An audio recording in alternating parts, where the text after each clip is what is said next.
Қазақтың қара қазаны туралы білгеніңіз жөн. Қара қазан сар баланың қамы үшін қылыш сермедік деп Махамбет жырлайтын. Қазан шайқалса арыз шамданат деп босқа айтпайды қайран қазақ. Қазіргі жастарға құлағына құю керек. Бұл ғасырлар бойы келе жатқан нақты ырымдар. Мысалы, қазан құйдырсаң саудаласпа, сұрағанын бер. Қазанды төңкерме. Тұқымы артынан тұяғы қалмағанда зиратқа қазанын төңкерген.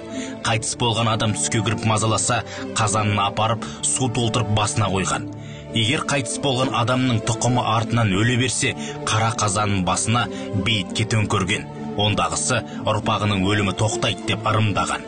Қара қазан бос тұрмайды. Түбінде май қалып, бетін жауып қою керек. Қара қазан бос қалса, ырыс кетеді, қаңырайды. Біреуден қазан алсаң, бос берме, ішіне ырымдап сарқыт салып беру керек. Қара қазанды қыз ұзатқанда немесе күйеудегі қызға бермейді. Ертеде суға, көлге адам батса, қара қазанын алдыртқан, суға төңкеріп жіберген. Сонда қазан иесі батқан жерге барып айналып тұрған екен, солай тапқан. Қазан мықты болса, елде мықты. Қазан шаңырақ сияқты бүтіндіктің белгісі болып саналады. Тарихтан өтетін 1917 жылғы қазан төңкерісі. Аты жаман. Ал қазанды төңкердік. Дінді ұмыттық, Құдайды жоқ дедік. Қазақтығымыздан 70 жылда айырылдық. 1921 жылы аштықтан 1 миллион өлді. Қашты. 1931-1933 жылдары 6,5 миллион қазақ өлді. 1931-1937, 1940-1951 жылдары репрессияда қаншасы өлді. Міне, қазанның төңкерілгені бізге ауыр тиді. Қазақтың баласы бөлек шыққанда, шаңырағын құрғанда, енші ретінде ырымдап қара қазанды апарып берген. 1399 жылы Әмір Темір Яссауи арыстан бапты салғанда 7 түрлі металдан қазан құйғызған.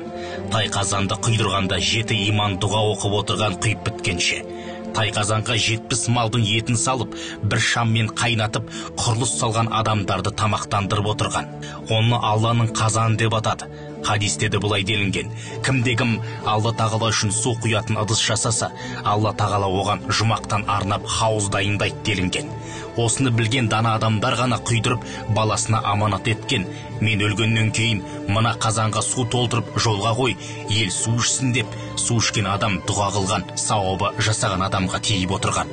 Қазаннан айырылу, ол құт берекеден айырылу. Мысалы, тарихта Олжабай батыр бастаған жасақ Ботақанды тірідей көміп, қазанын алып кеткен. Абылай хан Көкшетаудан көшкенде Бекболат би қуып келетінін біліп, қара қазанын жұртқа тастаған.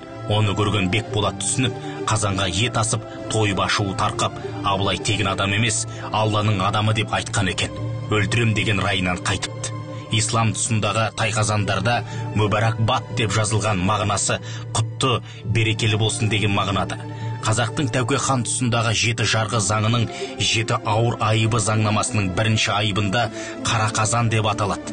Оның жазасы айыпкердің шаңырағының ортасына түскендігінің белгісі, құлдыққа салады. Жалпы қазанның тарихына тоқталсақ, 25 ғасыр бұрын Геродотта сақ патшасы Арианттың қазаны туралы жазған екен. Ол қазақ сақ әскерлердің жебесінің ұштарынан құйылып жасалған екен, сақ тайпаларын достастыру бағытында. Қазан сөзінің шығуы қазу, қазған, қазан шұңқыр мағынасынан шығып отыр. Қазақ айтады: қазаннан қақпақ кетсе, иттен ұят кетеді. Піс қазаным 5 ай деген сөздің ар жағы түсінікті.